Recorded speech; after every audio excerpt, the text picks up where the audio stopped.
welcome to the video blog. It's been a while. I haven't had much to say, or have I? I think I have, but I've just been trying to juggle an awful lot of different roles, really.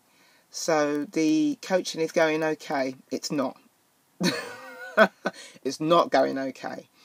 I was really lucky to obviously get onto the A licence course. Totally appreciate being on the course. Only problem, and there always is one, is trying to make sure that you have the right players to work with. And I think I have said it before. There are, on the course, there are about 30 other coaches, and we're all working within different environments, obviously, but generally everyone's working at elite level. And what I've struggled with has really been working with the right players, and I don't know the exact reasons for that. It could be down to my poor planning. It could be that I've just existed within an area geographically which is very, very competitive.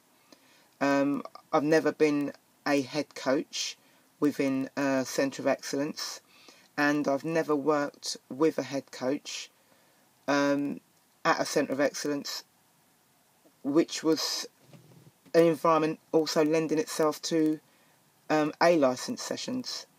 So if you look at my CV, you'll see that I spent quite a lot of time at a lot of different places. Well, not a lot of time, but I've spent a lot of my coaching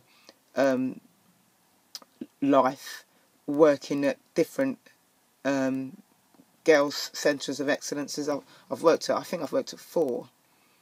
And I have to admit, you kind of have to find your niche. You've got to find your level, the environment that you feel the most comfortable in. And the environment I feel the most comfortable in isn't necessarily the environment which I have found lends itself to me.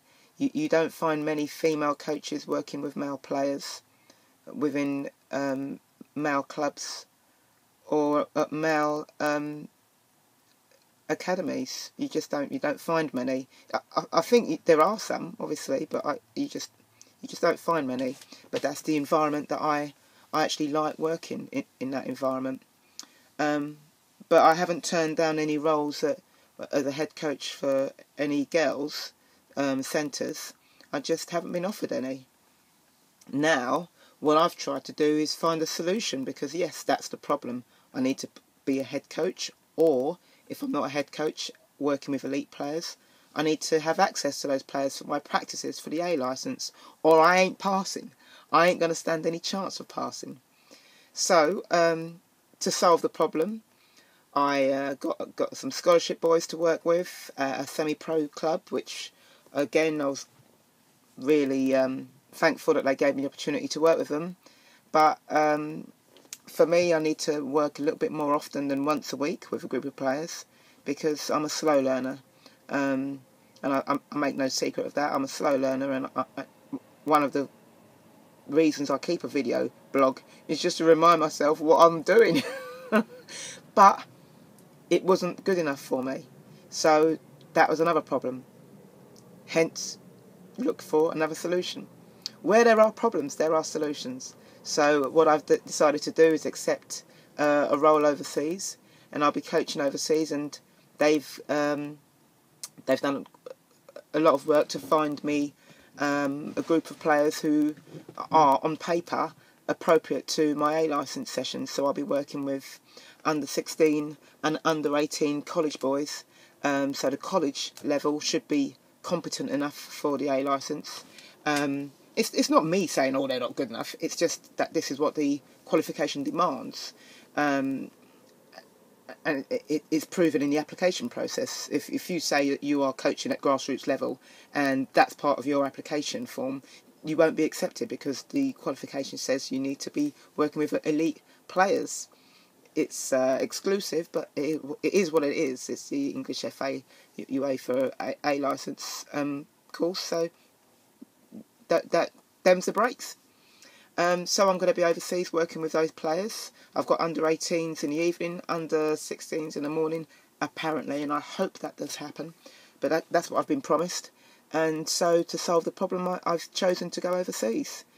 It's not what I wanted to do, but I just couldn't risk working in this fashion until the date of my exam. I just think that realistically, I know my own learning, and I needed to do a lot more. So, those are the problems, finding the right players. Those are the problems, finding the right environment. Find a solution. We all know that there are problems in coaching. We all know that there are problems in the game. But it's not good enough to just identify problems. We need to fight very, very hard and be very persistent. We need a bit of luck, obviously, which helps, but we also need a lot of resilience to find solutions to the many problems that we have. So there's a big chance that my next video blog will be from overseas. Fingers crossed, unless I do not get given permission to enter the country. Oh, I don't want to put a jinx on that. So, thanks for listening.